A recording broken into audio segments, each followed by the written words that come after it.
আজকে বিকেলে ডালের বড়া খেতে ইচ্ছে হতেই মাকে বলে দিলাম। বলে শুভ কাজে দেরি কেন? মাকে বলার সাথে সাথেই মা বলল ঠিক আছে, তাহলে ডাল নিয়ে আয়। ডাল এনে ভালো করে সেটাকে পেস্ট করে নিয়েছে মিক্সচারে, তোমরা চাইলে শিলপাটাতেও করতে পারো।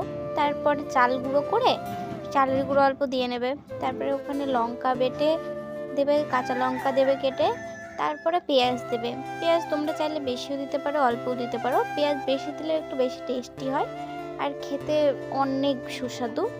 তো পেঁয়াজ দেওয়ার পর অবশ্যই এখন ধনা সিজন, তাই ধনে পাতা তো সব জিনিসে দেওয়া হয়, তাই দিয়ে নেবো। ধনে দেওয়ার পর বেসন তো মাস্ট, বেসন লাগবেই। অল্প বেসন দেওয়ার পর হালকা হলুদ, তারপর স্বাদ পরিমাণ লবণ দিয়ে দিতে পারো, যে যতটা খাই। আমরা বেশি খাই না তাই লবণ বেশি দিই না, তো যে যতটা খাও দিতে পারো। তারপর একটা ডিম দিয়ে নেবো, ডিম দিয়ে নিলে খেতে একদম ভীষণ টেস্টি হয়। তো কেউ যদি চাও একটা থেকে বেশিও দিতে পারো, আমি একটাই দেবো। তারপর যখন এগুলো সব দেওয়া হয়ে যাবে সবগুলোকে একসঙ্গে মেখে নেব, সুন্দর করে মাখবো। তো আমি যতক্ষণ মাখছি তোমরা লাইক শেয়ার কমেন্ট সাবস্ক্রাইব করে দাও। তো তোমাদের সাথে কথা বলতে বলতে এইভাবে ভালো করে মেখে নেব। তোমাদের সাথে কথা বলতে বলতে আমার মাখাও হয়ে গেছে। মাখার ঠিক পর এরমভাবে 5 মিনিট রেখে দিতে হবে। তারপর গরম গরম তেলে ছেড়ে দাও, ঠিক গোল্ডেন ব্রাউন হওয়া পর্যন্ত ভালো করে ভেজে নেবে।